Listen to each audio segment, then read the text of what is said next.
السلام علیکم ورحمت الله. محترم ورونو د رحیم الله د دروغ تاسو اورئ شیخ امین الله متعلق زه جواب کوم. دا وایي چې دا بوټی د دې وجه نه خوړلی و او د وکټوریا اهل حدیثو امام نیاز محمد عرف امین الله تفسیری لیکلی حکمت القرآن په هغې کې لیکلي چې آدم علیه السلام چې دا بوټی خوړلی و وایي معصیت په دوه قسمه دی. یو هغه معصیت دی چې منشه ورته عجب او کبري لکه دا معصیت د ابلیس دی، او بل هغه معصیت دی چې منشه ورته حرص او شهوتي، او دا معصیت د آدم علیه السلام دی. وای معصیت په دوه قسمه دی، یو معصیت د ابلیس بل معصیت د آدم علیه السلام. د معصیت د ابلیس لپاره منشه عجب او کبر دی، او د معصیت د آدم علیه السلام لپاره وای منشه حرص او شهوت دی. محترم ورونو، تاسو دغه ګاډري معنا د دروغجن محترم ورونو، دا کاذب انسان دی. ځکه ورته مونږ ګاډري یو، دا کومه کنځله، دا سپکې سپورې، دا بېعزتي نه ده. دا په تاسو چې د جرح و تعدیل کتابونه وګورئ، یو راوي باره کې راځي وایي دجال، کذاب. نو دا خبرې دې متعلق مونږ کوو، دا جایز دي، دې ته کوم غیبت، دې ته بد الفاظ نه وایي. نو دا ګاډري ځکه دی، دا دروغ وایي. دې ظالم سره د قرآن او حدیث ډېر هیڅ سره هم نشته دی، خو اریان موږ د ټنګه سري ته یو چې دوی ته په مدرسه کې ناست دي او دوی ورته ځان نه شیخ الاسلام جوړ کړی. د شیخ صاحب امین الله په یو کتاب باندې اعتراض کړی دی چې شیخ صاحب امین الله د انبیاو نه ښایسته دفاع کړي.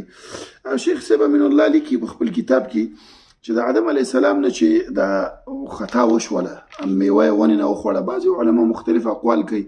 نو هغه څه د وجې نه وخوړله؟ هغه وایي د شهوت د وجې نه وخوړه. دا اعتراض کوي چې ګوره د انبیاو توهین یې وکړو. څنګه توهین یې وکړو؟ د شهوت لفظ استعمال کړی. عبارت په تفسیر کې هم نقل کړی چې معصیت دوه قسمه دی.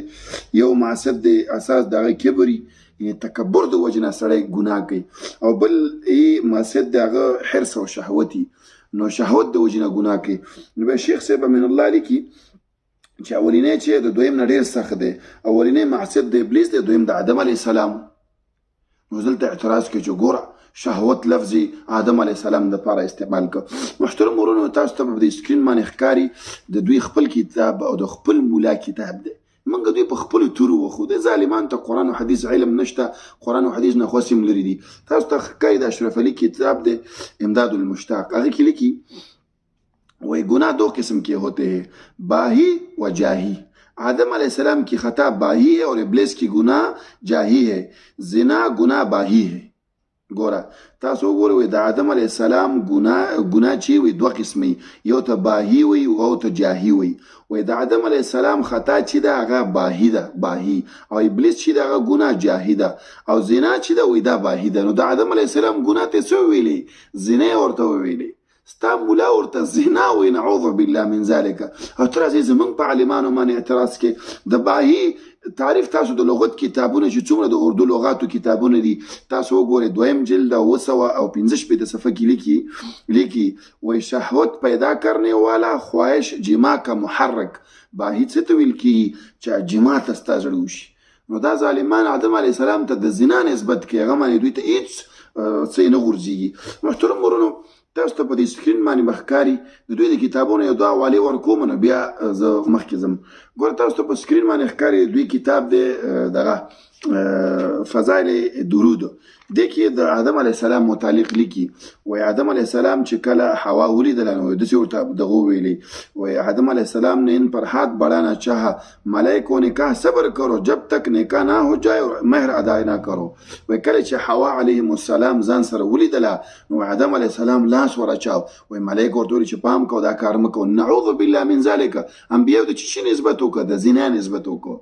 ګاډري صاحب ستاسو کتابو انبیاو ته د زنا نسبت کړی دی، او زموږ شیخ صاحب چې د شهوت لفظ استعمال که هغه ته تا باندې دغه ولګي اوردر باندې بل شو، خو تا سره علم نشته. اصل کې محترم ورونو د بې علمه ته د شهوت معنا نه ورځي.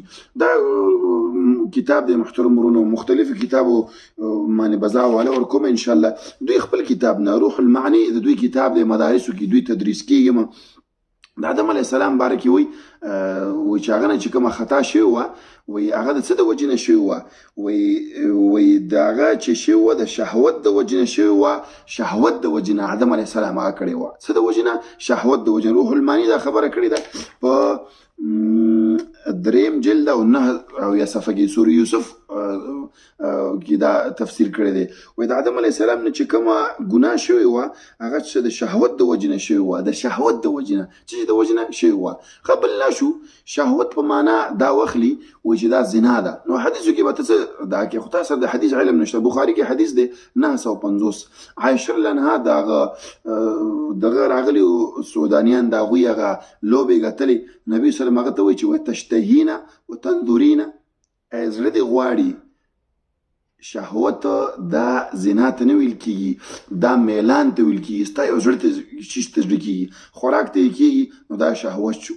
ستا مثال لوبو ته زړه کېږي دا شهوت دی یعنې ستا زړه میلان غواړي چې دا کار وشي دا زنا ته نه ویل کېږي ګاډري ماما همداسې یو بل حدیث کې راځي چې نبی صلی الله علیه وسلم فرمایي چې ان رجل من اهل الجنة ليعطى قوة 100 رجل في الاكل والشرب والجماع والشهوة و جنت کې به الله سبحانه وتعالی جنتیانو ته د سلو کسو د اکل شرب د جماع او د شهوت طاقت ورکوي نو ګوره جماع خو بیل ذکر شو شهوت بیل شهوت دا معنا چې ستا یو شي طرف ته میلان کېږي زړه دې ورته کېږي مثال بعضې وخت کې سړي ښه ښایسته خوراکونی زړه یې ورته نه کېږي نو ستا به هلته هر چیز ته میلان کېږي نو شهوت په معنا د زنا نه دی شهوت په معنا د ګناه نه دی نو الله سبحانه وتعالی چې کله آدم علیه السلام باره کې وایي چې هغه ونې نه میوه وخوړه نو زموږ شیخ صاحب د آدم علیه السلام نه دفاع کوي چې د هغه زړه غوښتل چې دا کار وکړي زړه یې غوښته میلان یې دې طرف ته و چې پرې دا ونه زه وخورم او بیا به جنت کې پاتې شم دې ته دفاع وایي د آدم علیه السلام نه او تا چې کوم وکړه هغه ته تحریف وایي نو تحریف او دفاع کې دا فرق دی بیا په خپلو کتابو باندې دا فتوا ولګو چې آدم علیه السلام ته د زنا نسبت کړې ده او ستا خپل مولا اشرف علي تانوي وایي چې آدم علیه السلام نه چې کومه ګناه شوه باهي و باهي زنا ته ویل کېږي نو ته د قرآن او حدیث علم نه لرې ځکه دا اعتراضونه کوي